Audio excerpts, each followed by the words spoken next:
কেন যোগ্যতা? বিএনপি সরকার গঠন করছে, বিএনপি তার দলীয় লোক দিবে না? এটা তো সাংবিধানিক প্রতিষ্ঠান। সাংবিধানিক প্রতিষ্ঠান তার দলের লোক দিবে না? না, সাংবিধানিক প্রতিষ্ঠানে আপনার এবার জুলাই সনদে পরিষ্কার বলা আছে যে আপনাকে দল নিরপেক্ষ লোক দিতে হবে। জুলাই সনদ বাস্তবায়ন হইছে এখন? না না, তার মানে আপনি তো এটাতে এগ্রি করছেন ভাই। আরে ভাই এখন বাস্তবায়ন তো হয় নাই। না, আপনি তাহলে এটা আপনি উচিত কি উচিত না? ন্যারেটিভ এটা ডেফিনেটলি উচিত। আপনি যদি মনে করেন একটা লোক 6000 পাতার সিভি আছে, তার 50টা ডিগ্রি আছে, যোগ্য, আমি মনে করি না সে বেসিক জিনিস বুঝে না। খুব অন্যায় হয়েছে, উচিত ছিল জামাত ইসলামের একজন লোককে গভর্নর বানানো। এটা না করাতে নিরপেক্ষতা ক্ষুণ্ণ হয়েছে আমি মনে করি। রনি ভাই কিন্তু আজকে কাইন্ড অফ ওই কাজটাই করার চেষ্টা করছেন যে উনি এটা একদম আমি বলি না বিএনপি লোক হলো তদন্ত করতে হবে, বিচার করতে হবে। না, আপনি একবারও পরিষ্কার করে বলেন নাই যে একবার না, বহুবার বলছি আমি। প্রধানমন্ত্রী বলেছেন যে মোহন রায়হানের বিরুদ্ধে অনেক অভিযোগ আছে এবং তখন বলা হয়েছে এটা কি কর্নেল তাহেরের কবিতার বিষয়ে অভিযোগ, তখন বলেছে হ্যাঁ সেটাও একটা অভিযোগ, এই জন্য তাকে আপাতত পুরস্কার দেওয়া হয়নি, আমরা অভিযোগ যাচাই করে দেখব। এটা প্রথম আলোর 26শে ফেব্রুয়ারির নিউজ। আমি বলি আমি তাই এখানে আরো নিউজ আছে, সেইটা বলা হয়েছে বাংলা একাডেমির পক্ষ থেকে, এবং বাংলা একাডেমি একটা সাহিত্য প্রতিষ্ঠান। নেতা বদলায়, দল বদলায়, জন্ম নেয় নতুন দল, কিন্তু সাধারণ মানুষের ভাগ্য কি বদলায়? আশ্বাস আর প্রতিশ্রুতির ভিড়ে আমরা খুঁজব বাস্তবতার প্রতিফলন। আমাদের কাছে প্রশ্ন করা, দেশ ও মানুষের স্বার্থে প্রশ্ন করেই যাব। থাকবে মত এবং ভিন্ন মতের শ্রদ্ধা। স্টার নিউজ কড়া আলাপে শান্তা শার্লিন। আজ স্টার নিউজ কড়া আলাপে রয়েছেন আমার সাথে তিনজন সম্মানিত অতিথি। শুরুতেই পরিচয় করে দিতে চাই তাদের সাথে। আমার ঠিক বাদিকে রয়েছেন রেজাউল করিম রনি, সম্পাদক জবান ম্যাগাজিন, রয়েছেন সারওয়ার তুষার, যুগ্ম আহ্বায়ক জাতীয় নাগরিক পার্টি, এবং রয়েছেন ডক্টর মনীষা চক্রবর্তী, সদস্য কেন্দ্রীয় কমিটি বাংলাদেশের সমাজতান্ত্রিক দল বাসদ। আপনাদের তিনজনকে স্বাগত জানাচ্ছি। শুরুতেই সারওয়ার তুষার, আপনাকে দিয়ে শুরুটা করতে চাই। জামাতের আমির শফিকুর রহমান তিনি বলেছেন যে এই নির্বাচনের মাধ্যমে আমাদের হক কেড়ে নেওয়া হয়েছে, এটি আমাদের কাছে স্পষ্ট। তিনি যেখানেই যান সেখানেই মানুষ তাদের বলছে যে আপনারা হারেননি, আপনাদেরকে হারিয়ে দেয়া হয়েছে। জামাত ইসলামের সেক্রেটারি জেনারেল মিয়া গোলাম পরওয়ার বলেছেন যে অন্যবারের মতো ভোট কেন্দ্রে যেতে বাধা দেওয়া, সহিংসতা বড় ঘটনা ছিল না, কিন্তু আমরা মনে করি ভোটাররা সুষ্ঠুভাবে ভোট দিতে পেরেছেন। কিন্তু নির্বাচনের পরে ইঞ্জিনিয়ারিংয়ের মতো ঘটনা ঘটেছে, ফলাফল ঘোষণার মাধ্যমে ইঞ্জিনিয়ারিং করা হয়েছে। এই ত্রয়োদশ জাতীয় সংসদ নির্বাচনে 4টি আসনে ভোট কারচুপির অভিযোগ এনে 4 জন প্রার্থী পৃথকভাবে 4টি নির্বাচনে আবেদন করেছেন হাইকোর্টে। 3 জন জামাত ইসলামের, 1 জন বিএনপির। ভোট কারচুপির অভিযোগ এনসিপি, জামাত সহ বিভিন্ন দলের প্রার্থীরাই করছে। বিএনপি দলীয়ভাবে জোর দিয়ে বলছে না, যেহেতু তারা অনেক বেশি আসন পেয়ে জয়ী হয়েছে তাই হয়তো বলা যায়। কিন্তু হেরে যাওয়া এই দলের এই যে জোটের পক্ষ থেকে কারচুপির অভিযোগ, এটা তো সবসময় আমরা দেখে আসছি, এবারও তার ব্যতিক্রম দেখলাম না। ফলাফল মেনে নেওয়ার পরও কেন ব্যতিক্রম কিছু করতে পারলো না? আপনাকে ধন্যবাদ। ফলাফল যে মেনে নেওয়া হয়েছে বা মেনে নিয়েছি আমরা, এটা তো একটা ব্যতিক্রম ব্যাপার। সাধারণত ইলেকশনের পরে কি হয়, বিরোধী দল সকালবেলা ইলেকশনের দিন দুপুর 12টার মধ্যে সংবাদ সম্মেলন ডেকে বলে যে ইলেকশন ভালো হচ্ছে না ইত্যাদি ইত্যাদি, সুতরাং আমরা ইলেকশন থেকে নিজেদেরকে উইথড্র করলাম। এটাই আমরা দেখি। তো এবার তো যেটা গোলাম পরওয়ার সাহেবের যে কথাটা আপনি কোট করলেন, সেখানে তো তিনি বললেন যে নির্বাচন সুষ্ঠু হয়েছে ফিল্ড পর্যায়ে, এবং এটা আমারও অভিজ্ঞতা যে মানুষ ভোট দিতে পেরেছে, কোনো ধরনের সহিংসতা হয় নাই। কিছু ব্যতিক্রম ক্ষেত্রে ভয় ভীতি দেখানো সেগুলো ছিল, সেগুলো সবসময় থাকে, কিন্তু সেটা মাত্রাগত দিক থেকে অনেক কম, মানে বাংলাদেশে ইলেকশনের যে বাস্তবতা সেখান থেকে অনেক কম। কিন্তু ইলেকশনের আপনার দিন যত গড়িয়েছে শেষের দিকে এসে বিকালে বা সন্ধ্যার দিকে, তখন কিছু কিছু আসন থেকে এই ধরনের আপত্তি আমরা লক্ষ্য করেছি। তার মধ্যে আমাদের দিক থেকে ঢাকা 8-এ এরকম অভিযোগ আমরা করেছি, এবং সেটা আমরা বলেছি যে এটা আমরা মানে রিকাউন্টিং চাই, যদিও গেজেট প্রকাশ হয়ে গেছে। আপনি দেখবেন যে এইটাকে শুধু এই যে জামায়াত ইসলামী বলছে, যেহেতু আমি সম্ভবত আদালতও কয়েকটা আসনের ওই সমস্ত ব্যালট পেপারকে হেফাজতে নেওয়ার কথা বলেছে, ফলে এটা যেহেতু আদালতের এখন বিচারাধীন থাকবে বিষয়টা, আমরা পুরো ব্যাপারটা দেখব, তারপরে আসলে ইঞ্জিনিয়ারিং হয়েছে কিনা সেটা বলা যাবে। কিন্তু ইঞ্জিনিয়ারিংয়ের সম্ভাবনা কিন্তু উড়িয়ে দেওয়া যায় না, কারণ 2008 সালের যে নির্বাচনটাকে আমরা সর্বশেষ গ্রহণযোগ্য হিসেবে ধরে নিয়েছিলাম, ওই নির্বাচনেও কিন্তু পরবর্তীতে ইঞ্জিনিয়ারিংয়ের ব্যাপক আলোচনা আছে এবং এখনো আছে। এটা আপনি দেখবেন কারচুপির অভিযোগ তো কমন, কিন্তু ইঞ্জিনিয়ারিং যখন ফলাফলে বলা হয় তখন ফলাফলে কিভাবে ইঞ্জিনিয়ারিংটা করা হয়েছে আপনি যদি একটু ব্যাখ্যা করে বলেন। দুটো জিনিস, একটা হচ্ছে যে আপনার দেখবেন ইসি একটা প্রজ্ঞাপন জারি করেছিল যে ওই একত্রীকরণের, যে সব একত্রে এনে তারপরে রেজাল্ট ঘোষণা করা, এটা কিন্তু তখন অনেকগুলো দল আপত্তি জানিয়েছে। এবং দ্বিতীয় জিনিস হচ্ছে যে নির্বাচন ব্যবস্থা সংস্কার কমিশন প্রশাসন বিশেষত জনপ্রশাসনের তরফ থেকে রিটার্নিং অফিসার যেন না দেওয়া হয়, তথা ওই জেলা প্রশাসকরা বাই ডিফল্ট আপনার রিটার্নিং অফিসার হয়ে যাচ্ছে, এটা বিরোধিতা করেছিল। কারণ এখানে কোনো ক্রস চেকের কোনো সুযোগ থাকছে না। একই প্রশাসন, যে প্রশাসনের আন্ডারে ইলেকশন কন্ডাক্টেড হয়েছে ওই প্রশাসনই আপনাকে রেজাল্ট জানাচ্ছে। ফলে এখানে আরেকটা অন্য কোনো ধরনের পদকে এইখানে ব্যবহার করলে ভালো হতো এরকম একটা মতামত ছিল। কিন্তু এই প্রশ্নে এখন এই যে এখনকার যে বাস্তবতা সেটাতে আমি বলি যে আপনি দেখবেন সুজনের বদিউল আলম মজুমদার সাহেব তিনি কিন্তু সংবাদ সম্মেলন করে ইলেকশন কমিশনকে একটা অভিযোগ করেছেন যে যখনই কিনা অভিযোগ এসছে তখনই তড়িঘড়ি করে গভীর রাতে গেজেট প্রকাশ করে আপনার ইলেকশন কমিশন কিন্তু হাত সাফাই বা তাদের দায়িত্ব শেষ করেছে। কিন্তু তাদের উচিত ছিল অভিযোগগুলো আমলে নিয়ে এই ব্যাপারগুলো প্রক্রিয়াধীন রাখা। ইন দ্য মিন টাইম সরকার গঠন হবে, সরকার শপথ নেবে, এইসব চলবে, এটাতে কোনো সমস্যা নাই। কিন্তু এই যে আপনি যখনই অভিযোগগুলো আসলো তখনই আপনি দ্রুততম সময়ের মধ্যে প্রজ্ঞাপন জারি করে দিলেন, তাতে করে আপনার মানে ইনভলভমেন্ট আছে কিনা এটার মধ্যে এই প্রশ্ন কিন্তু কেউ কেউ করতে পারে। তো সেটা এই ক্ষেত্রে ঘটেছে। এখন আর বাকি জিনিসগুলো হচ্ছে ইলেকশন ইঞ্জিনিয়ারিং যদি হয়ে থাকে সেটা প্রমাণ সাপেক্ষে আরও সময় লাগবে এটা বুঝতে। কিন্তু আমার অভিজ্ঞতা হচ্ছে বা আমার বোঝাপড়াটা হলো যে আপনার যদি এই ধরনের কিছু ঘটে থাকে তাহলে এটা আপনি যত ধামাচাপা দিতে চান না কেন এটা শেষ পর্যন্ত ধামাচাপা দেওয়া যাবে না। আর যদি এরকম কিছু ঘটে না থাকে তাহলে আপনি অভিযোগ করলেও সেটা আসলে শেষ পর্যন্ত ধোপে টিকবে না, এরকম আমার কাছে। সারওয়ার তুষার, আসবো আবার আপনার কাছে। মনীষা চক্রবর্তী, এই প্রসঙ্গে বলতে চাই যে এই ইলেকশনে কি ইঞ্জিনিয়ারিং আপনার চোখে পড়েছে? আমরা শুনছিলাম জামাতের মিয়া গোলাম পরওয়ার বলছিলেন যে অনেক ইঞ্জিনিয়ারিং চোখে পড়ছে, এবং সারওয়ার তুষারও যেটি যোগ করছিলেন। আপনার চোখে কি এরকম কিছু অনিয়ম ধরা পড়েছে কিনা? ধন্যবাদ আপনাকে আপনার প্রশ্নের জন্য। তবে বিষয়টি হচ্ছে যে আসলে ইঞ্জিনিয়ারিং শব্দটি আমরা আমাদের দল বা জোটের পক্ষ থেকে সেভাবে ব্যবহার করিনি, কিন্তু আমরা যেটা বলেছি সেটা হচ্ছে যে নির্বাচনকে নিরপেক্ষ বলার ক্ষেত্রে এখানে আসলে পরিপূর্ণ নিরপেক্ষতা ছিল সেটা বলা যাবে না। সেটার বেশ কিছু কারণ রয়েছে। কারণ প্রথমত দেখেন যে সাম্প্রদায়িক যে কার্ডটি সেটা আসলে নির্বাচনে যেভাবে ব্যবহৃত হয়েছে সেটা কিন্তু একটা গণতান্ত্রিক পরিবেশের জন্য যথেষ্টই ক্ষতিকর বলে আমরা মনে করি। এবং আরও দেখেছি আমরা যে এখানে আসলে যে সবসময় আমরা যেটা বলি যে পেশি শক্তি বা কালো টাকার যে প্রভাব সেটা কিন্তু এবারের নির্বাচনেও আমরা প্রয়োগ হতে দেখেছি, যে কারণে বিভিন্ন আসনে আমরা দেখেছি যে অনেক ধরনের মানুষরা কিন্তু ভোট দিতে যেতেই এক ধরনের ভয়ের মধ্যে তারা ছিলেন, এবং ভোটার টার্ন আউট কম হওয়ার পেছনেও কিন্তু এই ধরনের নানান কারণ রয়েছে। আমরা দেখি যে ভোটার টার্ন আউট আমরা ন্যাশনালি দেখি অনেক সিটে কিন্তু তার চেয়ে অনেক কম ভোটাররা গিয়েছেন। 58% হচ্ছে এখানে আপনার ন্যাশনাল টার্ন আউট, যেটা গড় ধরা হচ্ছে, কিন্তু তার থেকে অনেক কম কিন্তু যেমন আমি যে আসনে নির্বাচন করেছিলাম বরিশাল 5 আসনে, সেখানে কিন্তু 52% হচ্ছে ভোটার টার্ন আউট হয়েছে। এবং এখানে বিভিন্ন জায়গায় যে ভোটার যাওয়ার সংখ্যাটা কমে গেছে, সেই জন্য গণতান্ত্রিক একটা পরিবেশের অভাব সেটা আসলে এখানে শুরু থেকে ছিল বলে আমরা মনে করি। আপনার এমন কিছু চোখে পড়েছে যেটা দেখে মনে হয়েছে ইলেকশন ইঞ্জিনিয়ারিং এর এই অভিযোগ সত্যি? না, ইঞ্জিনিয়ারিং এর অভিযোগ এটা আমরা অভিযোগ করিই নাই, ফলে এটা সত্যতা প্রমাণ করার জন্য তো আমাদের এত ব্যস্ততা নাই। এটা যাদের ব্যস্ততা আছে তারাই ভালো বলতে পারবেন। তবে এক্ষেত্রে আমরা বলতে পারি যে সাধারণত ইলেকশনগুলি যেভাবে হয়, কালো টাকার প্রভাব থাকে, পেশি শক্তির প্রভাব থাকে, সেই বিষয়গুলি এই ইলেকশনেও ছিল। এবং সাম্প্রদায়িক কার্ডটি যেভাবে খেলা হয়েছে, সাম্প্রদায়িক প্রচারণা যেভাবে করা হয়েছে, জান্নাতের টিকিট যেভাবে বিক্রি করা হয়েছে, যেভাবে করে হচ্ছে এখানে এই ধর্মীয় অনুভূতিকে কাজে লাগানোর চেষ্টা করা হয়েছে নির্বাচনে, এবং সেখানে বেশ কয়েকটি বড় বড় শক্তি আসলে এই ধরনের প্রচারণা করার মধ্য থেকে একটা গণতান্ত্রিক যে পরিবেশ সেই পরিবেশটিকে ক্ষতিগ্রস্ত করেছেন, এবং জনগণের মধ্যে নির্বাচনের যে একটা নিরাপত্তার যে অনুভূতি সেটা অনেক জনগোষ্ঠীর ক্ষেত্রে কিন্তু ভোট দিতে যাওয়ার ক্ষেত্রে এক ধরনের বাধা সৃষ্টি হয়েছে মানসিকভাবে। আচ্ছা, আপনি তো সংসদ নির্বাচনের আগেও তো আপনি সিটি কর্পোরেশন নির্বাচন করেছেন, বরিশালে নয় সারা বাংলাদেশেই বলা যায় আপনি পরিচিত মুখ। কিন্তু বিভিন্ন দলের, বিশেষ করে বড় বড় রাজনৈতিক দলগুলো যখন আমরা দেখি চাঁদাবাজি, পেশি শক্তির ব্যবহার, এই যেগুলো বলছিলেন আপনি, কালো টাকার যে ব্যবহার, এই ধরনের অভিযোগ থাকার পরও কিন্তু তারা নির্বাচনে জয়ী হয়। এই অভিযোগগুলো না থাকার পরও ডক্টর মনীষা চক্রবর্তী কেন ভোটে জয়ী হয় না? এই ব্যাপারটি কি বুঝতে পেরেছেন কিনা? কারণ কোনো খুঁজে পেয়েছেন কিনা? দেখুন, এটা তো নির্বাচনের প্রভাবিত করার ক্ষেত্রেই তো এই শক্তিগুলি ব্যবহার হয়। আপনি যদি নির্বাচনের দিন কয়েক কোটি টাকা একটা আসনে ব্যয় হতে দেখেন বা ব্যয় করতে দেখেন আচরণবিধিটা যদি মানা হতো তাহলে কিন্তু এই টাকাটি কোনোভাবেই ব্যয় হতে দেওয়ার কথা নয়। আমাদের আচরণবিধিতে বলা আছে, এবারে তো অনেক সংশোধন করে টাকাটা বাড়ানো হয়েছে, যে ভোটার প্রতি 10 টাকা। ভোটার প্রতি 10 টাকা কি বড় দলগুলি খরচ করেছেন?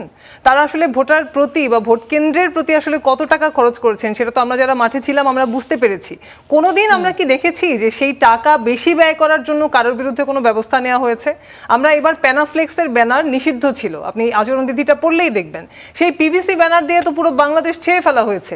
একটা কি কোথাও অ্যাকশন নেওয়া হয়েছে এই বিষয়ে? আপনারা কি অভিযোগ করেছেন? হ্যাঁ, অভিযোগ করেছি, আমরা 2টা অভিযোগ করেছি, এবং অভিযোগের ব্যাপারটি ছিল খুবই ইন্টারেস্টিং। আমরা 25 তারিখ অভিযোগ করেছি, 5 তারিখে সেটা একটা রেসপন্স পেয়েছি, 8 তারিখে আমাদের সাক্ষ্য প্রমাণ দিতে বলা হয়েছে, 8 তারিখ সাক্ষ্য প্রমাণ দেওয়ার পর সেটা আবার সাক্ষ্য প্রমাণ দিতে বলা হয়েছে, যেখানে 12 তারিখ ইলেকশন।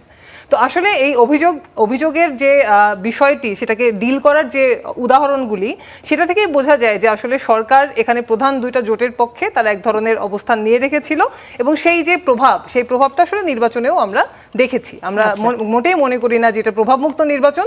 তবে তুলনামূলকভাবে যেহেতু নির্বাচনের দিন কোনো বড় সহিংসতা হয়নি, বা আমাদের গত 17 বছরের যে এক্সপেরিয়েন্স, বা আমি 18 সালেও যখন আমরা নির্বাচন করেছি তখনও তো যেভাবে আসলে মানুষের গিয়ে কষ্ট করে সিল দিতে হয়নি। সুষ্ঠু বলবেন কিনা?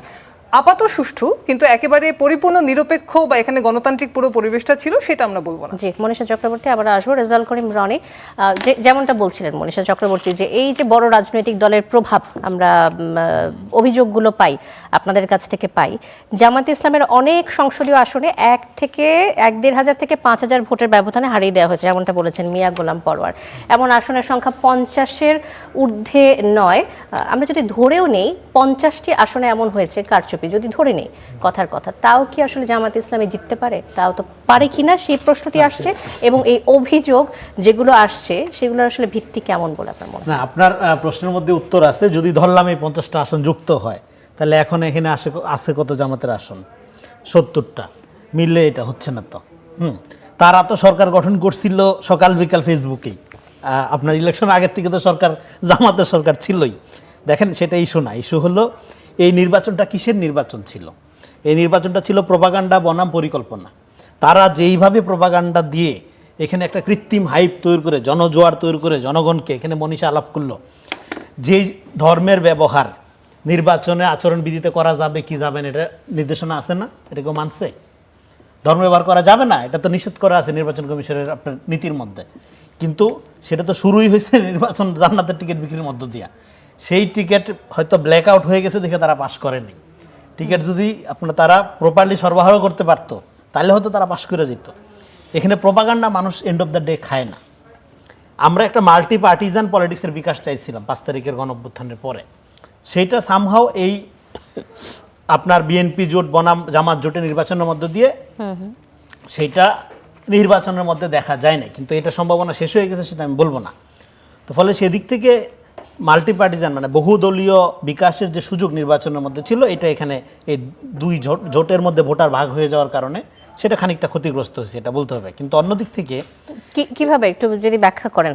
ধরেন এখানে যদি এনসিপি নিজেদের মতো করে আলাদা নির্বাচন করতো এবং ইসলামী জোটগুলো যদি আলাদা আলাদা থাকতো, তাহলে প্রতিযোগিতার পরিবেশটা আর অন্যরকম হইতো, আর অনেকগুলো শক্তিশালী ব্লক আমরা দেখতে পাইতাম। কিন্তু তা না করে বিএনপি জোট বনাম জামাত জোটের একটা লড়াইয়ের মধ্যে মাঠ বিভক্ত হয়ে গেছে। এবং সেই লড়াইয়ে জামাত সোশ্যাল মিডিয়াতে সরকার গঠন করতেছে, ভুয়া ন্যারেটিভ, তারপরে হলো আপনার জরিপ, ওই যে আরেক জরিপের প্রথমে ধর্মভিত্তিক রাজনীতি, এটাকে আলাদা করে দেওয়া, হ্যাঁ আলাদা করে দেওয়ার মধ্যে দিয়ে এই যে জরিপের উৎপাতে তো আপনার কান পাতা যেত না। সকাল বিকাল সমস্ত জরিপে দেখা যাচ্ছে জামাতের, হ্যাঁ এখন জামাতের জরিপে বিএনপিও জিতেছে, অনেক জরিপ চোখে পড়েছে যে বিএনপিও জিতেছে। বিএনপির জরিপ হলো ওর চেয়ে 100 ভাগের 1 ভাগ। যে জরিপে জামাতকে জেতানো হয়েছে, বিএনপি পন্থী জরিপে 100 ভাগের 1 ভাগ ছিল। আমি একদম ধৈর্য ধরে দেখাইতে পারবো। হ্যাঁ, তো আপনার এই জরিপগুলোর মধ্য দিয়ে যেটা হ্যাঁ বিএনপিও করছে, তো এই জরিপগুলো করার মধ্য দিয়ে তারা যেভাবে আপনার এই একটা হাইপ তৈরি করার চেষ্টা করছে, সেটা তো ধরুন মাঠের কি হয়েছে, মাঠের তো বাস্তবতাটা ভিন্ন ছিল।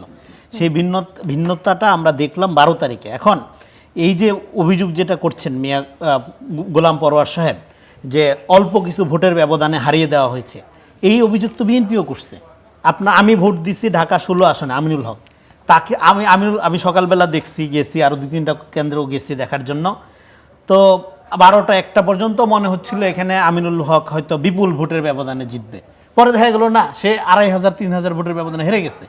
আচ্ছা, তো বিএনপিও এরকম তো বহু জায়গায় অল্প কিছু ভোটের ব্যবধানে 1500, 2000, 3000, 4000 ভোটের ব্যবধানে বহু প্রার্থী হেরে গেছে। ফলে এই অভিযোগ তো বিএনপির বরং আরও স্পেসিফিক আছে, যে এই যে বিতর্কিত কলঙ্কিত পোস্টাল ব্যালট, এইটা আপনারা কোথায় কিভাবে যুক্ত করে আপনাদের প্রার্থীদেরকে জিতাইলেন। এবং জামাতে ইসলামের হ্যাঁ যেটা তারা মনে করছে যে তাদের জনপ্রিয়তা বেড়েছে, হ্যাঁ এবং জনপ্রিয়তা জামাত ইসলাম এবং এনসিপি থেকে এই অভিযোগটা প্রায় শোনা যায় যে ভোটের সময় বড় দলের রাজনৈতিক প্রভাবের কারণে তারা অনেক জায়গায় টিকতে পারেননি। প্রভাব তো উল্টাটা আমি বলবো। প্রভাব বলতে এইখানে নির্বাচনে ধরেন আপনার বিএনপি তো এক অর্থে বিরোধী দলে থেকে নির্বাচন করছে। সরকার, এনসিপির পজিশন, জামাত ইসলামের পজিশন এবং কোনো বাম দলের পজিশন বেশ কিছু ইস্যুতে, সব ইস্যু বলবো না, বেশ কিছু ইস্যুতে একাকার ছিল, সেখানে বিএনপি একদম বিপরীত মেরুতে ছিল বড়। আচ্ছা, তো ফলে এখানে বিএনপিকে তো অনেক বিএনপি দেখেন এই সাই ভোটার যারা, নীরব ভোটার যারা, তাদের উপর নির্ভর করা ছাড়া বিএনপির তো আর কোনো অপশন ছিল না। বিএনপির নেতাকর্মীরা কোনো কোনো জায়গায় আরো ভোট কাটার মেশিন হিসাবে কাজ করতেছিল, তাদেরকে দেখে লোকজন আরো ভোট দিতে নিরুৎসাহিত হচ্ছিল। এমন একটা কন্ডিশনে ইলেকশনটা পার করতে হয়েছে। তো সেই ক্ষেত্রে এই যে অভিযোগটা যেটা করলেন যে অল্প কিছু ভোটের ব্যবধানে জামাতের প্রার্থীকে হারাই দেওয়া হয়েছে, সেই হিসাবটা করলে বিএনপির তো আরো আসন বাড়ার কথা। হ্যাঁ, অন্তত ঢাকার আসনগুলোর কথা আমি বলতে পারি। এই যে ইভেন ধরেন জামাতের আমিরের যে আসন, আমির সাহেব পাশ করছে কিনা এটা নিয়ে এলাকার লোকদের যারা ভোটার তাদের সন্দেহ আছে। আমি কিছু বলবো না, আমি বললে বলবো যে লোক খারাপ, হ্যাঁ শুধু সমালোচনা করে। তো আমি বলতেছি এলাকার ভোটারদের সন্দেহ আছে। তো আবার আমি 16 আসনের ব্যাপারে বলতে পারি, আমিনুল হক যেই ভোটের ব্যবধানে জেতার কথা, যেহেতু আমি ওই এলাকার বাসিন্দা, ওইখানে আমাদের এই জামাত ইসলামের যিনি এই শ্রদ্ধেয় কর্নেল আব্দুল পাস বাতেন করেছেন কিনা এই যে আপনি আশঙ্কার কথা বললেন, এটা এলাকার লোকের কথা বললেন, এর কোনো ভিত্তি কি আছে নাকি লোকের কথা? মানুষের কথার লোকে বলে, লোকের কথা গুরুত্বপূর্ণ, নাগরিক তারা। আবার আমি বলি 16 আসনের কথা, যে সেখানে আমি যেহেতু বাসিন্দা এবং আমি দেখেছি, আমাদের যেটা ধারণা ছিল নাগরিক হিসাবে, সাধারণ বাসিন্দা হিসাবে, যে আমিনুল হক যে ভোটের ব্যবধানে জেতার কথা, সেইটা তারে বসাইয়া তারপরে কিছু ভোট বাড়াই দিয়ে ওই প্রার্থীকে জিতে দেওয়া হয়েছে। এই যে বাতেন সাহেব, তারে লোকজন ভালো করে চিনেই না, পাশ করার দূরের কথা, একটা লোককে তো চিনতে হবে। আর সেখানে আমিনুল হক এখানে দীর্ঘদিন ধরে কাজ করে, হ্যাঁ জনপ্রিয় লোক, লোকজনের সাথে একটা সম্পর্ক আছে। ফলে এই সময় ইঞ্জিনিয়ারিং আর আলাপ যদি করেন, ইঞ্জিনিয়ারিংয়ের আলাপটা দুই দিকেই আসছে অভিযোগটা, এবং সেই অভিযোগগুলো আমি মনে করি শুধু একতরফাভাবে জামাতের ক্ষেত্রে কেন হবে। বিএনপির যে অভিযোগগুলো আছে, প্রথম অভিযোগ হলো পোস্টাল ব্যালটের কেলেঙ্কারিটা আপনারা কি করছেন, এই পোস্টাল ব্যালটের জাদুটা আমরা বুঝতে চাই, এই জাদু কেমনে ওয়ার্ক করছে এইটা বুঝলে অনেক কিছু পরিষ্কার হয়ে যাবে। আবার আসবো আপনার কাছে সারওয়ার তুষার, এই যে প্রোপাগান্ডা বনাম পরিকল্পনা যেটির কথা বলছিলেন তিনি, যে ফেসবুকেও জয় এবং তারপর আমরা বাস্তবে দেখলাম মাঠের চিত্র আর আসলে একটু আলাদা, ধর্মের ব্যবহার করে যে রাজনৈতিক প্রচারণা চালানো, এই বিষয়গুলোকে আপনি কিভাবে ব্যাখ্যা করবেন? এবং জামাতের আমিরের জেতার প্রসঙ্গটি তুলেছেন তিনি, যে মানুষের মধ্যে ধারণা, সেই এলাকার ধারণা, সেটি উল্লেখ করছিলেন। এই প্রসঙ্গে কিছু বলার আছে কিনা? কয়েকটা জিনিস, একটা হলো ধর্মের ব্যবহার। ধর্মের ব্যবহার কে করে নাই? বিএনপির আমি অসংখ্য নেতার আপনাকে ভিডিও বক্তব্য শোনাতে পারবো। বেগম খালেদা জিয়ার নাম নিলে অজু করতে হবে, এবার বিএনপিকে ভোট দিলে আপনারা বেহেশতে যাবেন, এরকম অসংখ্য কথা বিএনপির তরফ থেকে বলা হয়েছে, স্থানীয় পর্যায় থেকে। ঠিক আছে, হুমকি দেওয়া হয়েছে যেমন, একইভাবে তারাও যথাসাধ্য ধর্মের, কিংবা আমরা হচ্ছে অমুক পীর আউলিয়ার বংশ, এগুলো সোশ্যাল মিডিয়ায় অসংখ্য ক্লিপ আছে। তো জামায়াত ইসলামী যেহেতু নামের সাথে ইসলামী আছে, তারা তো কিছুটা হয়তো মনেই করে যে আমরা একটু ইসলামের নাম নিতে পারবো। বিএনপি কেন করলো এটা আমরা বলতে পারি না। তো বিএনপির তরফ থেকে এটা এসছে, একতরফা অভিযোগ করলে হবে না। এটা হলো 1 নম্বর বিষয়। দ্বিতীয় বিষয় হচ্ছে এই যে গুঞ্জন, এটা মানুষজন গুঞ্জন করছে যে জামায়াতের আমির সাহেব আসলে জিতেছেন কিনা ইত্যাদি। তো এইটা কিন্তু আনফর্চুনেটলি ঢাকা 17-র ব্যাপারেও এই গুঞ্জন আছে, যে ওখানে যিনি আমাদের এই মুহূর্তে মাননীয় প্রধানমন্ত্রী, তিনি ওই আসনে জামায়াতের প্রার্থীর সাথে জামায়াতের তরফ থেকে এবং কিছু কিছু ওই আসনের কিছু ব্যক্তিরাও কিন্তু মনে করে যে 4000 ইট ইজ ভেরি ক্লোজ, তো এখানে কোনো ইঞ্জিনিয়ারিং করা হচ্ছে কিনা, এই অভিযোগ আছে। তো এগুলো অভিযোগ থাকবে, গুঞ্জন থাকবে, আমরা একেবারে প্রমাণ ছাড়া এগুলো নিয়ে কথা না বলাটাই ভালো হবে। আমি এবার আসি প্রোপাগান্ডার প্ল্যানে। বিএনপি প্রোপাগান্ডা করে নাই এই ইলেকশনে, কত উদাহরণ লাগবে? অসংখ্য প্রোপাগান্ডা তারা স্থানীয় এবং তাদের অনলাইনে করেছে। হয়তো দেখা যাবে যে জামায়াত এই ক্ষেত্রে যতটা, জামায়াতের যেটা বলা হয় যে জামায়াতের বট বাহিনী, তারা যতটা অর্গানাইজ হয়তো বিএনপির কমান্ড হয়তো ততটা অর্গানাইজ না, ফলে সবাই তার যার মতো কাজ করার চেষ্টা করেছে। এখন আসেন যে যেটা ইলেকশনের মূল আলোচনা, প্ল্যান, পরিকল্পনা। বিএনপির পরিকল্পনা কি, আমরা কি দেখতে পাচ্ছি? ইলেকশনের সময় আমরা আমাদের মাননীয় প্রধানমন্ত্রীকে বলতে শুনলাম যে we have a plan, by have a plan. এখন আমরা কি দেখতে পাচ্ছি? কি প্ল্যান হচ্ছে মব সৃষ্টি করে বাংলাদেশ ব্যাংকে একজন দলীয় ব্যবসায়ীকে, যিনি বিএনপির নির্বাচন পরিচালনা কমিটির একজন সদস্য ছিলেন, এটা তো সিরিয়াস কনফ্লিক্ট অফ ইন্টারেস্ট। এটা শুধু আমরা বলতেছি না, এটা যারা বাংলাদেশ ব্যাংক সহ ব্যাংকিং খাত সম্পর্কে যারা বিশেষজ্ঞ, তাদের মন্তব্য হচ্ছে এখানে তো সিরিয়াস কনফ্লিক্ট অফ ইন্টারেস্ট আছে, যার লোন ডিফল্ট আছে, যিনি একজন ঋণ খেলাপি, সেই ঋণ খেলাপিকে আপনি বাংলাদেশ ব্যাংকে বসিয়েছেন। টিআইবি বলছে যে নতুন গভর্নর আগে ঋণ খেলাপি ছিলেন, কিন্তু ঋণ খেলাপি হলেই কি তাকে অযোগ্য বলা যায় কিনা, এটা একটা প্রশ্ন থেকে যায়। কারণ বাংলাদেশ আর হ্যাঁ শিডিউল করা হয়েছে যে 10 বছরের জন্য ঋণ খেলাপি বললে একটু খারাপ শোনায়, ঋণ খেলাপি বলে একটু খারাপ শোনায়, আমরা বলতে পারি যে টিআইবি বলছে রিস্কেডিউল করেছে। টিআইবির তথ্য মতে এখন 10 বছরের জন্য তাকে সময় দেওয়া হয়েছে। এই বিষয়টিও তো এখনো সেটেলড না। আপনি একটা ফ্যাক্টরি চালান, সেই ফ্যাক্টরিতে একটা গার্মেন্টস ফ্যাক্টরি, আপনি জানেন যারা গার্মেন্টস ফ্যাক্টরি, তাদের সাথে কথা বলে আপনি বুঝতে পারবেন এটা খুব সহজ একটা বিষয়। সেই একটা ফ্যাক্টরিতে আপনাকে ঋণ নিয়ে সেই ঋণের আবার খেলাফ করতে হয়েছে, তাকে আপনি দিয়েছেন বাংলাদেশ ব্যাংকে। বাংলাদেশ ব্যাংক কোন প্রতিষ্ঠান? এটা একটা নর্মাল কোনো ব্যাংকিং প্রতিষ্ঠান, এটা টোটাল এন্টায়ার ইকোনমি ডিপেন্ড করে এই প্রতিষ্ঠানটার উপরে। এবং এখানে এর আগে যিনি ছিলেন তাকে সরিয়ে দেওয়াটা বা তাকে এখানে একজন নতুন কাউকে বসানোটা কিন্তু সমস্যা না, যে প্রক্রিয়ায় তাকে সরানো হয়েছে এরকম একজন আমি এই প্রসঙ্গে আসছি, এরকম একজন ব্যক্তি, আমি একটু শেষ করি পয়েন্টটা মেক করি তাহলে বুঝতে হবে। তো আমরা কি দেখলাম, এরকম একজন, আপনি প্রথম কথা হচ্ছে যিনি আপনার দলের নির্বাচন পরিচালনা কমিটির সদস্য ছিলেন, যিনি ঋণ খেলাপি বললে খারাপ শোনায়, ঋণ রিস্কেডিউল করা হয়েছে যার ক্ষেত্রে, তাকে আপনি দিয়েছেন। এবং তৃতীয় কথা হচ্ছে যে সেখানে আজকে আমরা দেখলাম, কালকে আপনি নিয়োগ দিলেন, আজকে আমরা দেখলাম যে বিএনপি দলের লোকজন, এই যে যুব দলের নয়ন মহানগরের বাংলাদেশ ব্যাংকে ঘুরঘুর করছে। ফলে মানুষের কাছে কি মেসেজ যাচ্ছে যে আপনি একটা প্রতিষ্ঠানকে পুরোপুরি দলীয়করণ করেছেন, যেটা আপনার নির্বাচনী ইশতেহারের সুস্পষ্ট লঙ্ঘন। এই কথাটাও টিআইবি বলেছে যে আর্থিক খাতে স্বচ্ছতা আনা, ব্যাংকিং খাতে স্বচ্ছতা আনা, এটা কিন্তু বিএনপির একটা ইলেকশনের কমিটমেন্ট, আপনার প্ল্যান। তো আপনি প্ল্যানের সেটা কি করলেন সেই মোতাবেক? আপনি সেই মোতাবেক করলেন না। এর পাশাপাশি 6টা সিটি কর্পোরেশনে আপনি দলীয় লোক নিয়োগ দিলেন, প্রশাসক, ইন্টারিম সরকার সিটি কর্পোরেশনের প্রশাসক নিয়োগ দেওয়ার পরে বিএনপি সবচেয়ে বেশি এটা নিয়ে সমালোচনা করেছে। আজকে আপনি 6 জন, কোন 6 জন যারা আপনার মনোনয়ন বঞ্চিত, যাদেরকে আপনি মনোনয়ন দিতে পারেন না, তাহলে আপনি কি প্রাইস পোস্টিং করলেন এখানে? এটাই কি প্ল্যান? এই প্রশ্নগুলো কিন্তু জনগণের মধ্যে উঠছে, আমরা হয়তো এগুলো নিয়ে আরো আলোচনা করবো সামনে। জি স্যার, তুষার, আমি মনীষা চক্রবর্তী আপনার কাছে আসতে চাই। যে গভর্নরের প্রসঙ্গটি উঠলো, সদ্য বিদায় governor doctor Ahsan H Mansur Bangladesh ব্যাংকের দায়িত্ব গ্রহণের পর থেকে ডলার সংকট, বৈদেশিক মুদ্রা এবং ঋণ শৃঙ্খলা নিয়ে বিভিন্ন পদক্ষেপ গ্রহণ করেছেন। মইনুল ইসলাম, অর্থনীতিবিদ মইনুল ইসলাম এটি মন্তব্য করেছেন এ প্রসঙ্গে যে এস আলম গ্রুপ ইসলামী ব্যাংক থেকে লুট করে নিয়ে গেছে 70,000 কোটি টাকা। সাবেক ভূমিমন্ত্রী সাইফুজ্জামান লুটে নিয়েছেন ইউনাইটেড কমার্শিয়াল ব্যাংক।